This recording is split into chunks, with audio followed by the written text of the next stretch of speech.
बड़ी साहब मैं स्ट्रेट अवे आता हूँ इस बात पे। मुझे लगता है कि कोई मुज़ाकरात वाली बात कोई नहीं है।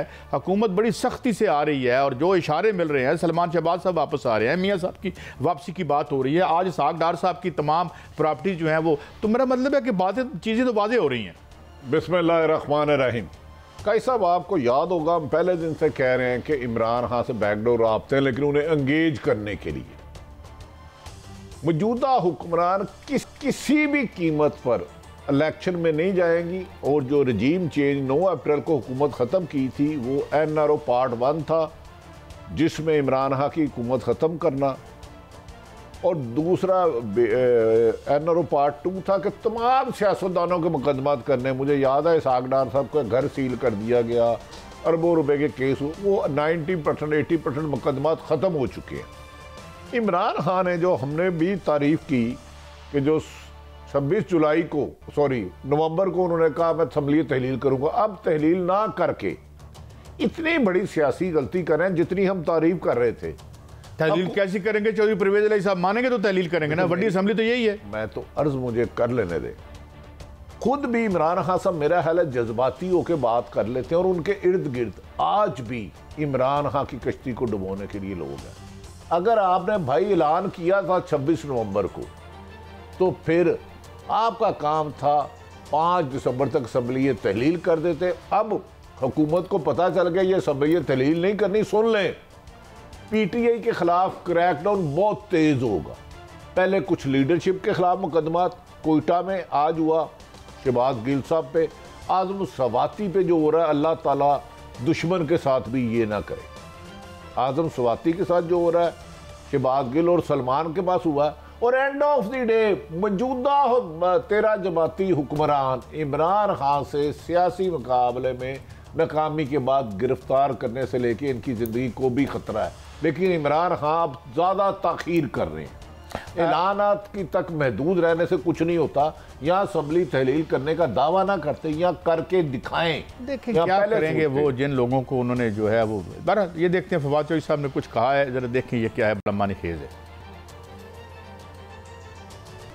तो भट्टी साहब ये तो फिर कोई सिविलियन डिक्टेटरशिप की बात लग रही है कि मतलब है कि ठीक है काजी साहब, उन्होंने कहा आपका शो बंद हो जाएगा, और शायद अगर ये हुकूमत ने जो मौजूदा इम्पोर्टेड हुकूमत है इमरान खान के बकौल, उन्होंने अपने सारे NOC ले लिए, हमजा शहबाज साहब भी तशरीफ ला रहे हैं, केस सारे ख़त्म हो गए, मुल्क डिफ़ॉल्ट होने के करीब है, और केयर टेकर के लिए हमें कोई फिक्र नहीं है। मैंने अर्ज सुन ले, जो चले गए हैं उन्होंने केयर टेकर का एक निज़ाम बना के रखा हुआ है, नाम फाइनल हो गए हैं। इमरान खान का खौफ इन्हें मुल्क को बर्बाद करने की तरफ ले जा रहा है। ये मुल्क की भूल गए हैं कि आइन में निगरान हुकूमत सिर्फ 3 माह के लिए आ सकती है। इनका ख्याल है सुप्रीम कोर्ट से कोई रिलीफ ले लेंगे, वहाँ अल्लाह के हुक्म से रिलीफ नहीं मिलेगा। लेकिन ये इनकी साजिशें हैं, इनकी ख्वाहिशें हैं। उसकी वजह मेरा ख्याल है इमरान खान साहब, आप रोज़ाना चंद सहाफ़ियों को मिलने की बजाय, रोज़ाना छोटे छोटे बयान देने की बजाय एक फ़ैसला करें कि आप नए इलेक्शन चाहते हैं, तो उसके लिए आपको पंजाब और KP की असम्बली तहलील करनी होगी, वरना आपके बारी बारी एक एक प्यादे को मारा जाएगा। ये मैं आपको इन्फॉर्म प्रोग्राम में कर रहा हूँ। आपकी लीडरशिप को एक एक करके निशाना लेके दिया जाएगा, फिर एंड टारगेट आप होंगे। फैसला आपने करना है। मौजूदा हुक्मरान से कैसा ना मुल्क चल रहा है, माशी तबाही, एमरजेंसी की बातें हो रही है, हर दूसरा बंदा एमरजेंसी की बातें कर रहा है, सियासी अदम इस्तेकाम। मौजूदा हुक्मरान सिर्फ और सिर्फ अपने मुकदमा ख़त्म करके और कमीशन लेके चंद लोग मुल्क से रफू चक्कर हो जाएंगे और इमरान खान देखते रह जाएंगे। नहीं भट्टी साहब, वो तो चीज़ें सामने हैं। मुझे तो ये तो हम आखिर में इस पर बात करेंगे। मुझे नहीं लगता इमरान खान इस वक्त गवर्नमेंट की बहुत बड़ी अपोजिशन है।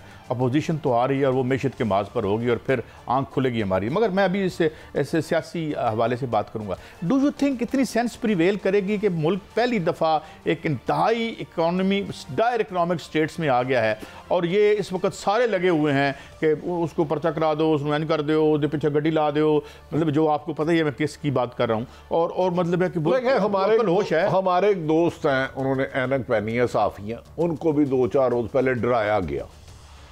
पहले प्रोग्राम था उनकी गाड़ी को टक्कर मारे, हल्के फुल्के उतार के थप्पड़ वो महफूज है ना अल्लाह के शुक्र से। अल्लाह ताला ने उनको महफूज रख लिया अपने नबी के सदके।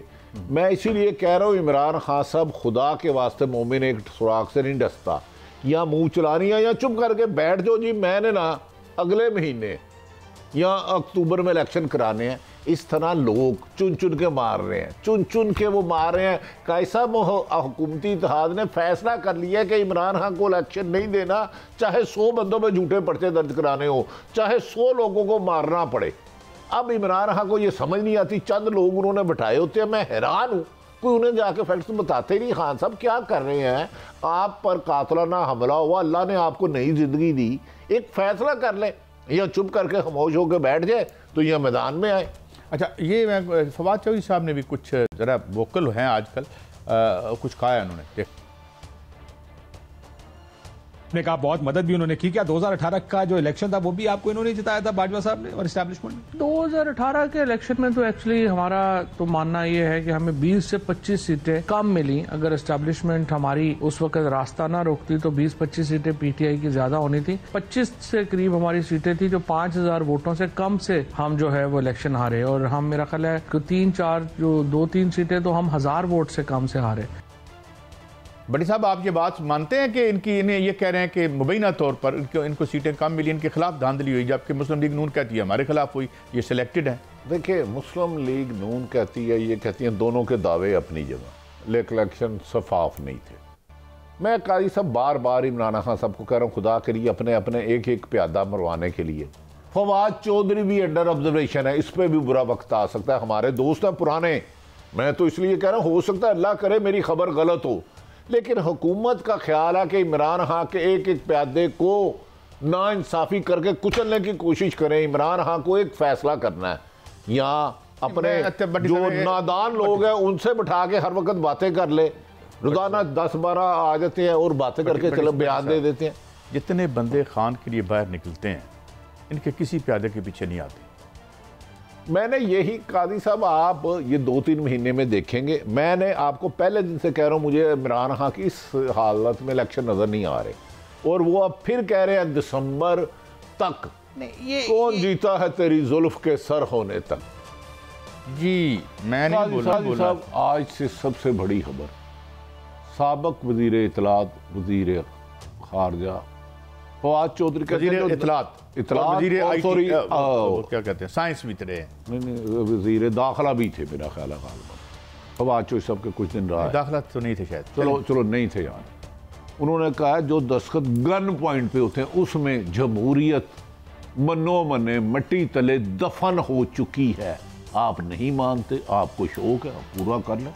ना जमहूरियत थी, ना जमहूरियत है, ना जमहूरियत चल रही है। दूसरी बात, अरशद शरीफ नहायत अदब एहतराम से, बहुत अच्छी बात है, सो मोटो लिया, लेकिन शहीद की वालदा का एक मुतालबा था, पूरी पाकिस्तान की सहाफ़ी कम्युनिटी और इंटरनेशनल तमाम दुनिया का मुतालबा था कि इसका सुप्रीम कोर्ट के जज साहिबान पर मुश्तमिल कमीशन बनाया जाए। सो मोटो का नहीं था। मैं अदब एहतराम से, नहायत हमारी अदालतें आखिरी हैं, इसके बाद ऊपर अल्लाह है सुप्रीम कोर्ट के बाद, लेकिन मुतालबा ये था। रिपोर्ट आई नहीं आई, और एक वो फैक्ट फाइंडिंग जिसमें फैक्ट नहीं है, बाकी सारा झूठ है, जो कुछ टीवियों पे खबरें चल रही हैं।